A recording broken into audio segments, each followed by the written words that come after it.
Matt Rhule just wrapped up a jam-packed press conference. This was a big one. The final time we hear from him until after the crucial UCLA game this Saturday. And for that reason, he had a lot to talk about in regards to TJ Lateef. He gave us an inside scoop. What happened at practice this week, the positives and negatives. Is TJ actually ready for the big moment along with the rest of this offense, whether it's the running backs, the wide receivers, the offensive line? One positional group in particular that has balled out over these past couple days that you need to keep your eyes out for, our game plan in order to beat UCLA, and so much more, along with all the news from these past couple hours, a couple recruiting nuggets around a 5-star DB, a 3-star wide receiver, some movement in the betting line, my reaction to TJ Lateef's exclusive interview, and then at the end of the video, a big time conversation around a couple players that we need to talk about. So really quick, this is a loaded update. Hey, if you're having a good Thursday, I know I am, hit that like button. And also, if you're a diehard Nebraska fan and are not subscribed, what are you waiting for? For daily content talking Huskers, it's no brainer, takes 2 seconds. Join the family. Hit that subscribe button. Thank you so much.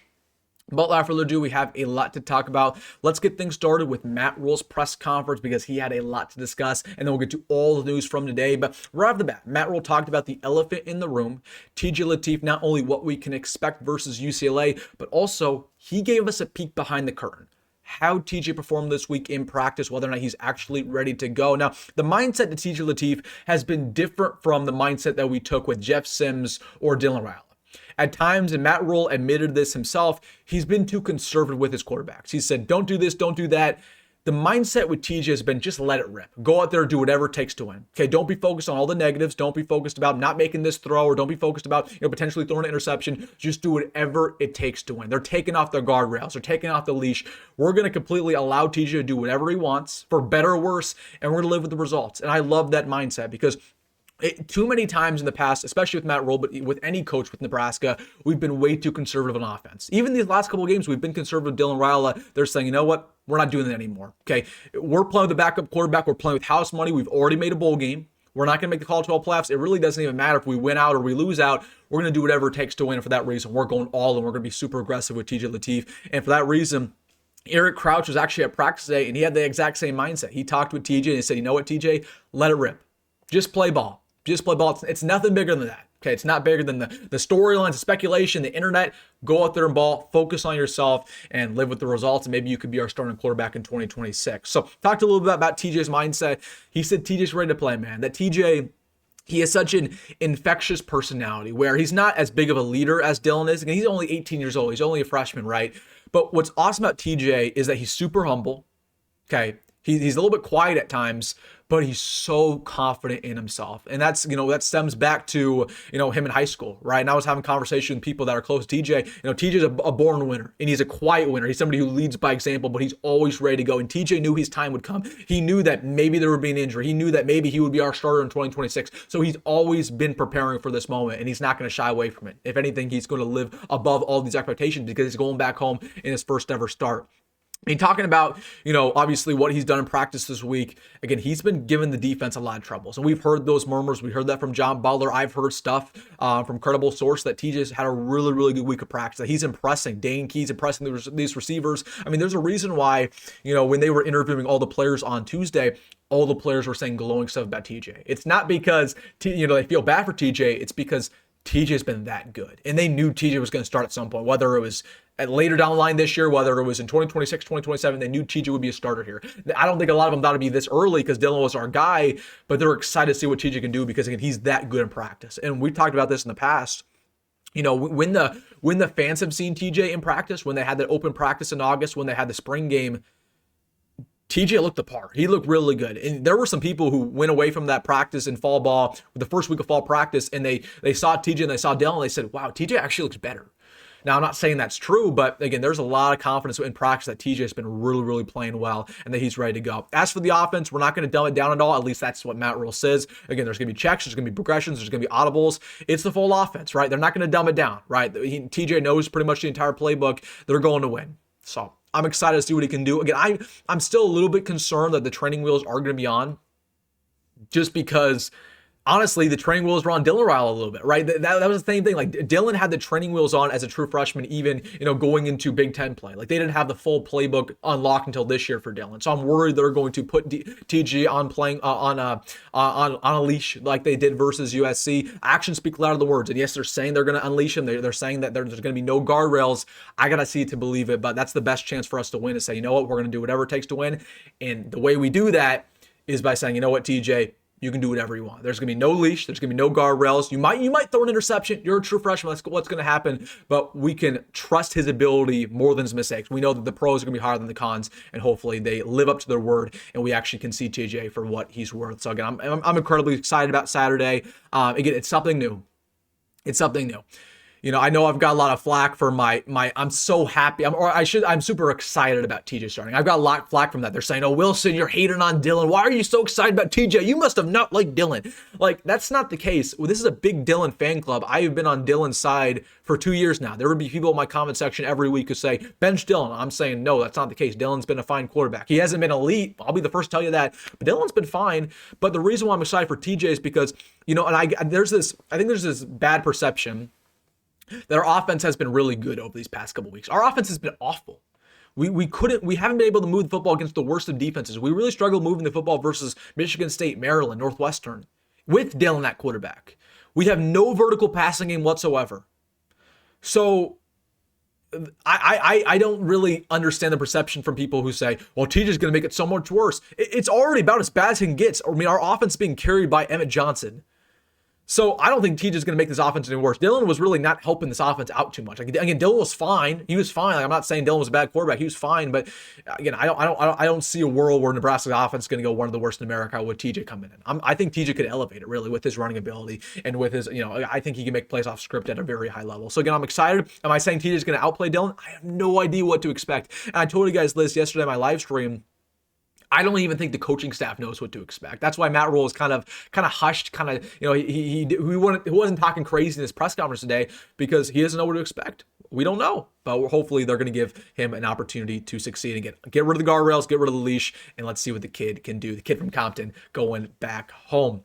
As for the rest of the offense, again, Matt Rhule said that, hey, everybody got to show up. Because we know we have a freshman quarterback. We know he needs all the help he can get, whether it's with the offensive line. Elijah Pritchett will suit up versus the Bruins. That's good news. Emmett Johnson obviously needs to do what Emmett Johnson does. The receivers had to show up. The receivers have not showed up in a month. Dane Key has not showed up in a month. Jacory Barney has not showed up in a month. Can this be the game where both of those receivers have great performances? We'll see. But the rest of the offense really has to play well. Matt Rhule said, and this is something I really like to hear.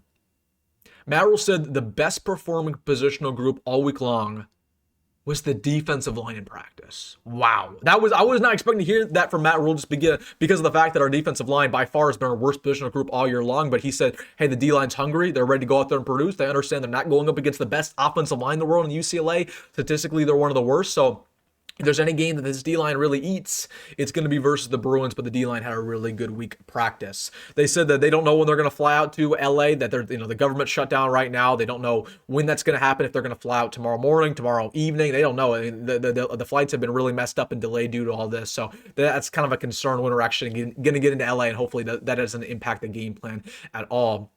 And then again, talking about UCLA, he said, hey, we got to stop the run in order to beat them.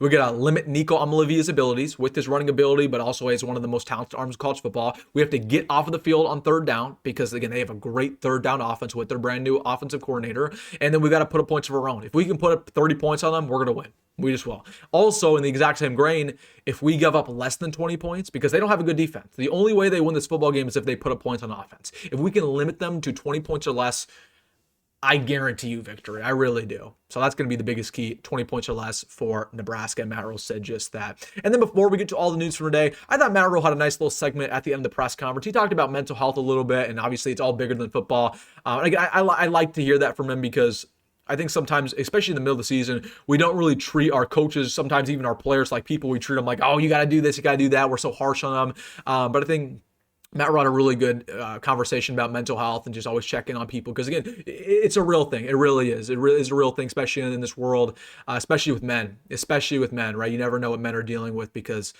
I know this in my life, with young people and especially, people in the 30s, 40s, 50s, you just don't know what men are dealing with because they don't like to express their emotions. And I'm the exact same way. So just be nicer to people because, again, we had news from the NFL today, obviously, that one of the Cowboys defensive linemen took his life, right? And that was pretty awful news. So Matt Rhule talking about that. Again, I thought that was nice for him to talk about something rather than football, something bigger than that. Because at the end of the day, and this is something I try to preach to you guys on the channel, we all love football, but it's never that deep. Okay, there are things that are more important than football always. And my goal on this channel has always been to bring you, escape from reality, right? Whatever you're dealing with in life, whether it's your job, your work, your family, your school, I don't know all your guys' situations, right?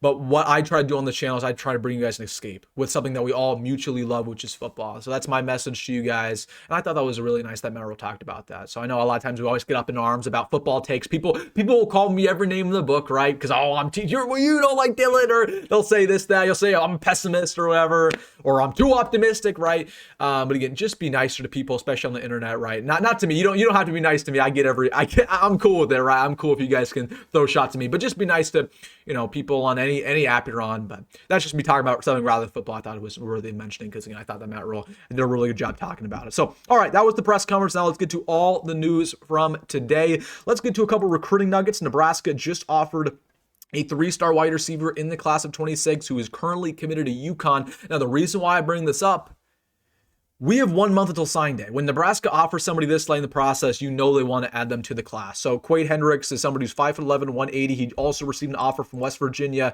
and Minnesota over these past couple hours. So he's blown up a little bit. He's a decent prospect. I was watching his film and he has really good speed, good quickness. He can play all over the offense, has some contested catches in there. So Nebraska, they've made it very clear they want a third wide receiver in this class to pair alongside Nayland Scott and Larry Miles. We'll see if it's Heinrich, but again, it'll be a big sign if he actually visits versus Iowa. Just watch out for this name. And then that brings us to Josiah Teasley. That was somebody who Nebraska also wanted, who I'm very high on him. I think he's a 4-star talent. I know, you look at this thing and you say he's a 3-star. I mean, watch his film. It's crazy, man. He's 6'5", he runs a 4.4. He's a freak athlete. So we'll see if he commits to Nebraska. It seems like it's going to be kind of a first come, first serve thing. Like if he commits, then we won't take Heinrichs. If Heinrichs commits, then we won't take Teasley, but we want one more. And those are the two we are going after.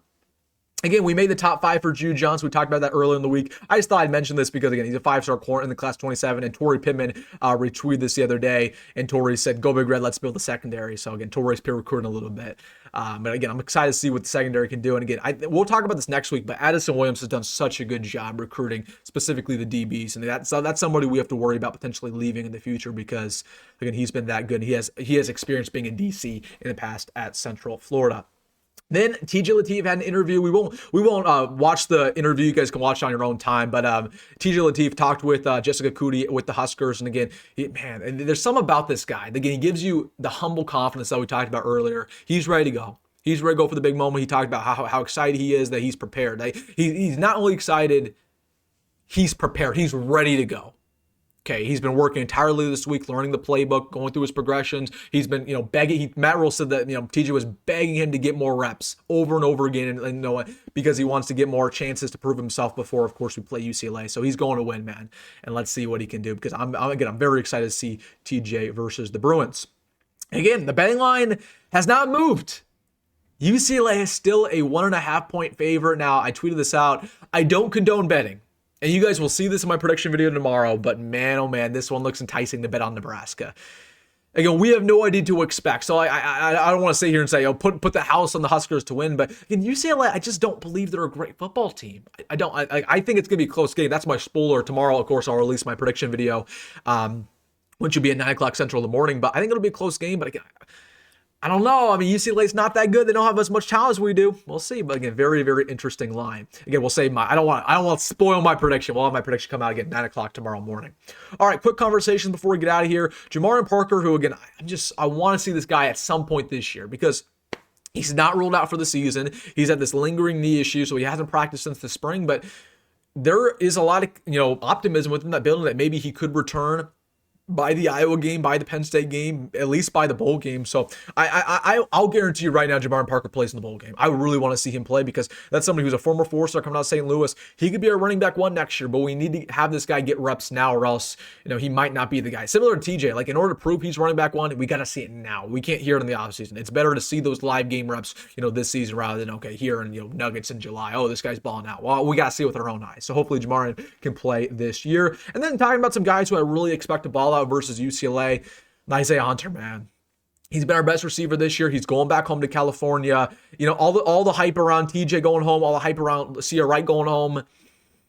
Nyziah is going to have a real good performance. I think Nyziah is going to really, really be. I think he might even outperform Emmett against UCLA. Again, he's coming to play, man. All his family is going to be there. Yeah, I think Nyziah. If there's any prop bets out there, I would bet the over on his receiving yards. Again, I'm not a bettor myself. I'm not a betting man. If you do bet that, I'm not responsible. But again, I do believe Nyziah Hunter is going to have a really good performance against one of the worst secondaries in the Big Ten. For that reason, against Cia Wright, I think this might be the game Cia Wright finally gets his interception. Again, we've been waiting on his interception. He doesn't get targeted much, so that's the reason why he doesn't have one so far this year. But at some point, Cia's going to come down with one. It might be versus UCLA because Nico Amalivius not done a really good job controlling his turnovers. I believe he's seven picks this year. He might have 8 after this ball game because he'll have 1 to Cia Wright. And then last but not least, I'm waiting for the Williams Nwaneri breakout game. He only has 1.5 sacks this year, which is kind of crazy because it feels like, again, he's getting to the quarterback consistently. It feels like he's had a pretty decent season. Wins the game where he has 2. Wins the games where he has 3 in one ball game, one outing. If there's any time, it's versus UCLA. I think this could be one of those ball games, especially with Matt Rule saying the defensive line's had a really good week of practice. Williams Nwaneri is going to come ready to play. I think he could really. He has the rare ability. He's the only defensive lineman on this team who has the ability to completely wreck the ball game. Let's see if we can do that versus the Bruins. So, all right, guys, reminder, 9 o'clock tomorrow, I'll have my prediction video. Of course, we'll have a little bit of a news video, of course, Friday, as always. And then on Saturday, we'll have my pregame hype video. And then, of course, right after the ball game on Saturday, we will have my live stream. And that will be a big one, so make sure to be here late live stream on Saturday night. All right, guys, let me know your thoughts down below. Hey, if you made this far, hit that like button and subscribe. As always, folks, go be red, go Metro, and I'll see you in the next